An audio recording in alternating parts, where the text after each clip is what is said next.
17 years ago, 10 terrorists crossed the Arabian Sea and brought Mumbai to its knees. Now, the same group that orchestrated that attack is threatening to do it again. CNN News 18 has accessed a disturbing video, one that Indian intelligence agencies are taking very seriously. In it, Saifullah Qasuri, the Deputy Chief of Lashkar-e-Toiba, issues open threats against India, boasts of Pakistan's supposed military dominance, and explicitly invokes the sea route used in the 2008 Mumbai attacks. This is not a fringe voice.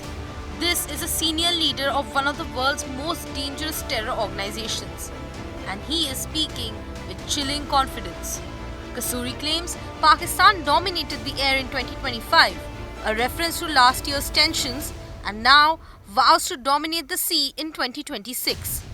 His message: there will be no space left for the quote enemy on land, air or sea.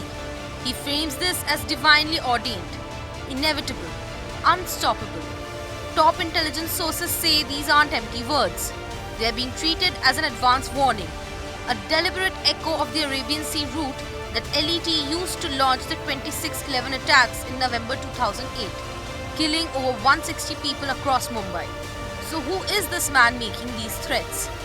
Saifullah Qasuri is accused of being the mastermind behind the April 22, 2025 Pahalgam terror attack, a strike that shocked the nation and triggered one of India's most decisive counter-terror responses in recent memory. In May 2025, India launched Operation Sindoor, a series of targeted strikes on LET camps in Muridke and Bahawalpur, long identified as the nerve centers of Lashkar's terror infrastructure inside Pakistan. In the video, Qasuri appears rattled by those strikes. He describes India's actions as aggression while calling for retaliation. The irony: he's a terror accused calling a counter-terror operation an act of war, but he doesn't stop at maritime threats. Qasuri issues direct warnings aimed at Prime Minister Narendra Modi. He accuses India of quote water terrorism.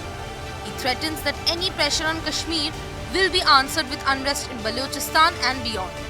And then comes perhaps the most inflammatory remark of all, a threat to target Indian religious sites.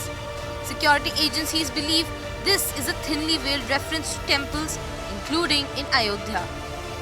A deliberate, calculated attempt to stoke communal fear. He also speaks openly, without hesitation, about coordination with the Pakistan army, reinforcing what India has long maintained, that LET does not operate in a vacuum. It operates with state patronage, with ISI backing, and with Pakistan's knowledge and support. So what do India's intelligence agencies make of all this?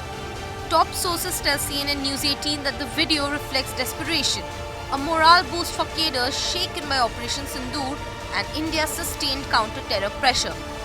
But desperation, security experts warn, can be the most dangerous state of all. The playbook hasn't changed. The threat hasn't evolved, but the brazenness has. Lashkar-e-Toiba is bruised. It is under pressure, and yet it is still talking, still threatening, still invoking the ghost of 26/11. For India, the message is clear. The battle against Pakistan-sponsored terror is far from over, and the sea, once used to bring carnage to Mumbai, is again being watched very, very closely. With Debagna Datta, Bureau Report, India Today Global.